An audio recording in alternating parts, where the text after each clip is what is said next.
Baik,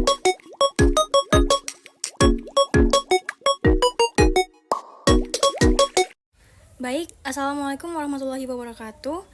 Kali ini, dalam video ini, saya akan menjelaskan tentang database yang berjudul MySQL dengan saya sendiri sebagai pembicaranya, Vinda Milza Meira dengan NPM B1A024407.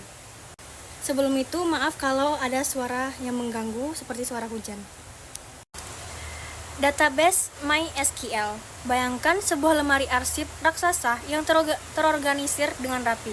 Lemari ini menyimpan semua data Anda seperti nama, detail, atau informasi lainnya seperti informasi produk yang Anda jual atau yang Anda beli. Dalam bentuk-bentuk tabel yang terstruktur.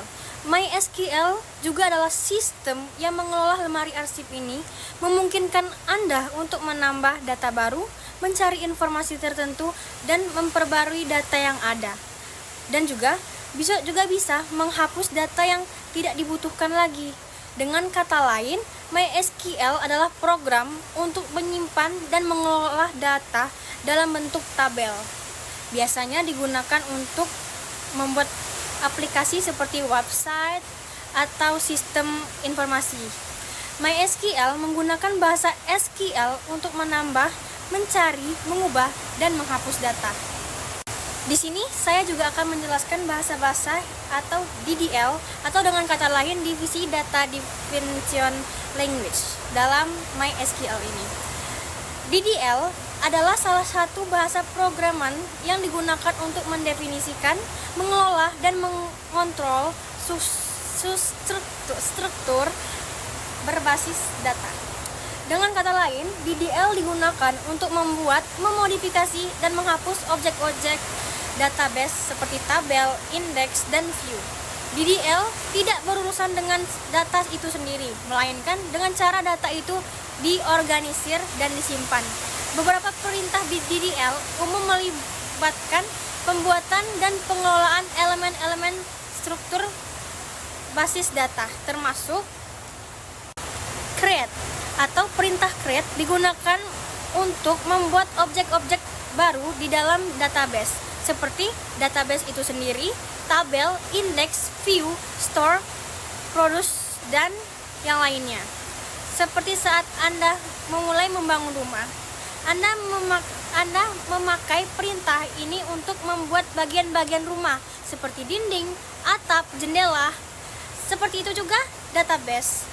Anda juga bisa menggunakan perintah create untuk membuat tabel data indeks. Contohnya dalam dunia nyata ada di toko online, membuat data produk dengan kolom ID produk, nama produk, harga, dan deskripsi serta stok barang yang ada di toko Anda sekarang. Setelah create, kita juga ada alter atau perintah alter yang digunakan untuk memodifikasi struktur objek yang sudah ada. Seperti pada saat Anda membuat rumah, sudah setengah jadi, tetapi Anda mau menambahkan balkon atau mengganti warna atap atau dinding, mungkin saya tidak tahu. Perintah ini juga bisa digunakan untuk mengubah desain rumah Lego misalnya yang sudah ada. Contoh dalam dunia nyatanya seperti saat tabel buku, saat Anda ingin mengubah buku dalam tabel tersebut. Contoh berikutnya kita ada drop. Drop digunakan untuk menghapus objek dari basis data seperti tabel dan indeks atau indeks. Misalnya, saat kamu nggak suka desain rumahmu dan mau bongkar semua. Perintah ini untuk menghancurkan rumah Legomu beserta semua bagian. Perintah ini untuk menghapus semua yang sudah kamu bikin kalau itu tidak sesuai dengan keinginan atau kamu berubah pikiran untuk mengubah itu semua. Setelah dihancurkan, kamu harus membangunnya yang dari awal lagi, seperti yang ada dalam pikiranmu. Contoh di dunia nyatanya ada pada perpustakaan.